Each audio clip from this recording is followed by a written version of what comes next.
ದೇಶಭಕ್ತಿ ಹಿನ್ನೆಲೆಯಲ್ಲಿ ಮತ್ತು ಭಯೋತ್ಪಾದನೆ ಅನ್ನುವಂಥ ರಾಕ್ಷಸಿ ಸ್ವರೂಪವನ್ನು ಏನು ಇಡೀ ಜಗತ್ತಿನಲ್ಲಿ ಕಾಣ್ತಾ ಇದೆ, ಅದನ್ನ ನಾಶ ಮಾಡುವಂತ ಹಿನ್ನೆಲೆಯಲ್ಲಿ ಇಸ್ರೇಲ್ ಮಾದರಿ ಇವತ್ತು ನಾವು ಭಾರತದಲ್ಲಿ ಇವತ್ತು ಅವಶ್ಯಕತೆ ಇದೆ. ವಿ ಸಪೋರ್ಟ್ ಇಸ್ರೇಲ್, ನಾವು ಇಸ್ರೇಲ್ ಅನ್ನ ಬೆಂಬಲಿಸ್ತೇವೆ ಅಂತನ್ನುವಂಥದ್ದು ನಾವು ಇವತ್ತು ಡಿಕ್ಲೇರ್ ಮಾಡ್ತಾ ಇದ್ದೀವಿ.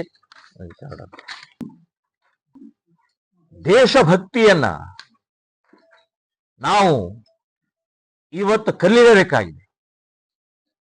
ಬರೇ ಸಂಸಾರ ಭಕ್ತಿ, ಜಾತಿ ಭಕ್ತಿ, ಅಧಿಕಾರ ಭಕ್ತಿ, ದುಡ್ಡು ಭಕ್ತಿ ಆಗಿದೆ.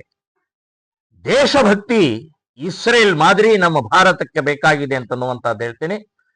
ಶ್ರೀರಾಮ ಸೇನೆ ಸಂಘಟನೆ ಅಷ್ಟೇ ಅಲ್ಲ, ಇಡೀ ದೇಶದ 100 ಕೋಟಿ ಹಿಂದೂಗಳು ಇಸ್ರೇಲನ್ನು ಬೆಂಬಲಿಸ್ತಾ ಇದ್ದಾವೆ, ಬೆಂಬಲಿಸಬೇಕು ಅಂತನ್ನುವಂಥದ್ದು ನಾನು ಆಗ್ರಹ ಮಾಡ್ತೇನೆ.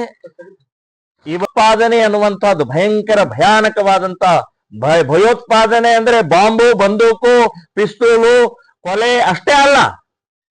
ಇವತ್ತು ಲವ್ ಜಿಹಾದ್ ಭಯೋತ್ಪಾದನೆ, ಲ್ಯಾಂಡ್ ಜಿಹಾದ್ ಭಯೋತ್ಪಾದನೆ, ವ್ಯಾಪಾರ ಜಿಹಾದ್ ಭಯೋತ್ಪಾದನೆ, ಹೀಗ ಅನೇಕ ಭಯೋತ್ಪಾದನೆಯ ಈ ನಡೀತಾ ಇದೆ. ಇದನ್ನ ಜನಸಂಖ್ಯೆ ಜಾಸ್ತಿ ಮಾಡುವಂತಹದ್ದು ಭಯೋತ್ಪಾದನೆ ಇದು. ಸೊ ಇದು ಎಲ್ಲವನ್ನು ವಕ್ಫ್ ಬೋರ್ಡ್ ಭಯೋತ್ಪಾದನೆ ಅಂತನ್ನುವಂಥದ್ದು ನಾನು ಹೇಳ್ತೇನೆ. ಇದು ಇಡೀ ದೇಶದ ಭೂಮಿಯನ್ನು ಕಬಳಿಸುವಂತಹದ್ದು ಭಯೋತ್ಪಾದನೆಗೆ ಸಮಾನವಾದ್ದು ಅಂತನ್ನುವಂಥದ್ದು ನಾ ಹೇಳ್ತಾ ಇದ್ದೀನಿ. ಸೊ ಈ ರೀತಿಯ ಭಯದ ಒಂದು ಏನು ವಾತಾವರಣ ಇದೆ, ಸೊ ಇದಕ್ಕೆ ಉತ್ತರ ಇಸ್ರೇಲ್.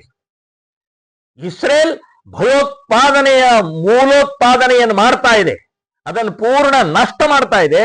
ಸೊ ಇವತ್ತು ಆ ಮಾದರಿಯಲ್ಲೇ ನಮ್ಮ ದೇಶದಲ್ಲಿ ಜನ, ಸರ್ಕಾರ, ಮಿಲಿಟರಿ, ಪೊಲೀಸರು ಇವರೆಲ್ಲರೂ ಕೂಡ ಇಸ್ರೇಲ್ ಮಾದರಿಯಲ್ಲಿ ನಿಂತರ ಮಾತ್ರ ನಮ್ಮ ದೇಶ ಉಳಿಯುತ್ತೆ ಅಂತನ್ನುವಂಥದ್ದು ಈ ಸಂದರ್ಭದಲ್ಲಿ ಹೇಳ್ತಾರೆ.